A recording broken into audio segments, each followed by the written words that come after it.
The moment everything began to unravel was quiet, almost ordinary, yet heavy enough to stop the world.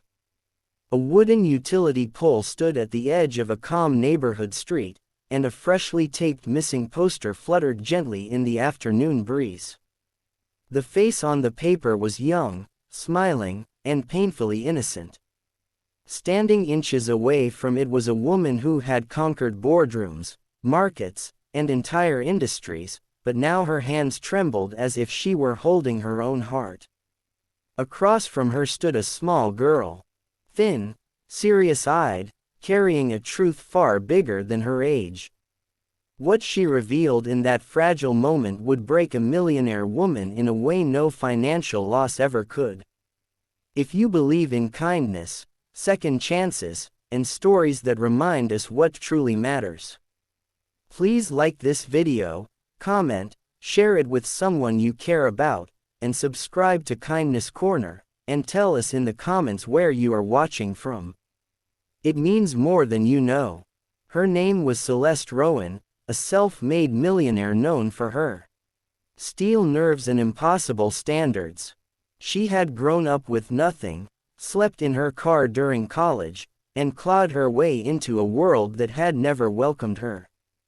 Success became her armor. Control became her survival. People admired her, feared her, and whispered about her ruthlessness, but no one knew the real reason she stood shaking in front of that pole. The missing child on the poster was her daughter, Isla, a daughter she had lost. Not just physically, but emotionally years before the disappearance. Celeste had not always been absent by choice. She told herself she was building a future, securing comfort, ensuring safety. Late nights became routine, missed birthdays became inevitable, and unanswered calls became habits. When Iswaf was 8, Celeste sent her to live temporarily with a distant relative while she finalized a crucial merger. Temporary became permanent. Distance became silence. Then one afternoon the call came. Isla was gone. No note, no trace, just emptiness where a child should have been. Months passed. Investigations stalled. Hope thinned. Celeste poured money into search teams, private investigators, and campaigns. But grief does not respond to wealth. It only waits. And on this quiet street, she had returned once again to tape up another poster herself, refusing to delegate what felt like the last remaining act of motherhood she could perform. That was when the girl appeared. Small, barefoot, her clothes worn thin, but her posture steady. She watched Celeste's hands press the edges of the paper flat, watched her eyes dart across the face as if memorizing it again. The girl did not interrupt. She simply looked and then she spoke. Not loudly, not dramatically, but with the certainty of someone who knows something true. Celeste felt the world tilt.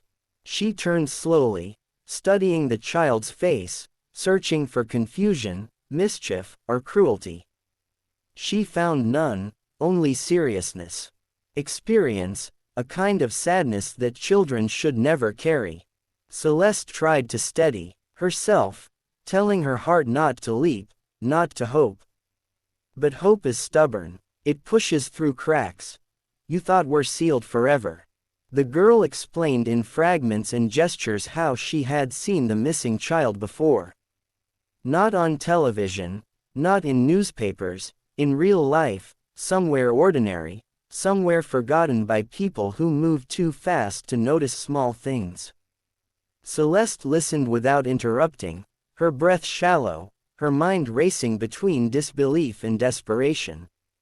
Every instinct told her to protect herself from disappointment, yet her body betrayed her.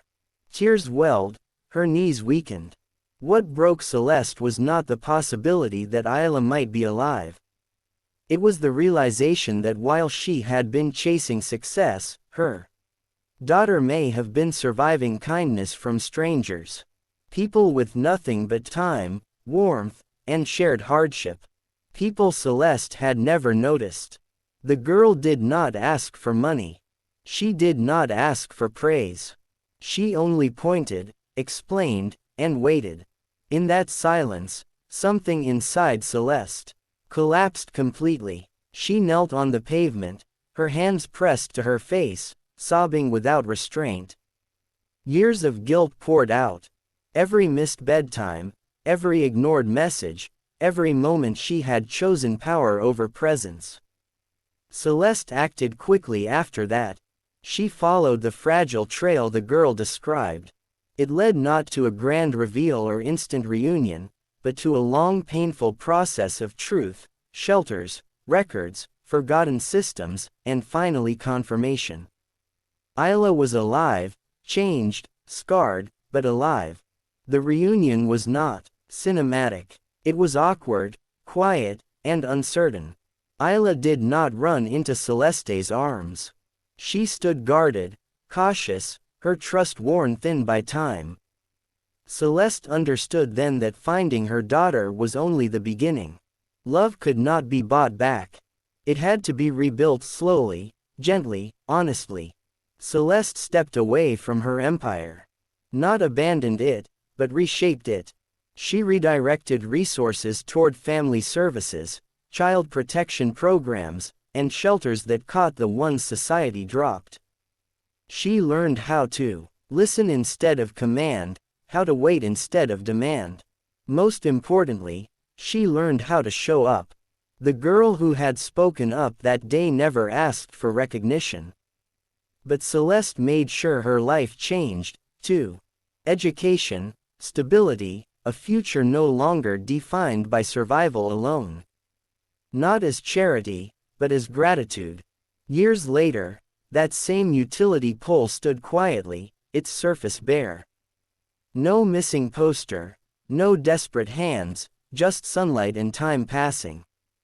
Celeste often returned to that street, not out of pain, but remembrance of the moment everything shattered and finally began to heal. If this story touched your heart, please take a moment to like, comment, and share this video so more people can feel its message. Your engagement helps stories of kindness travel further. And before you go, tell us in the comments, do you believe one small voice can change a life? Because sometimes it only takes one child, one sentence, and one moment of truth to save a soul that thought it was already lost.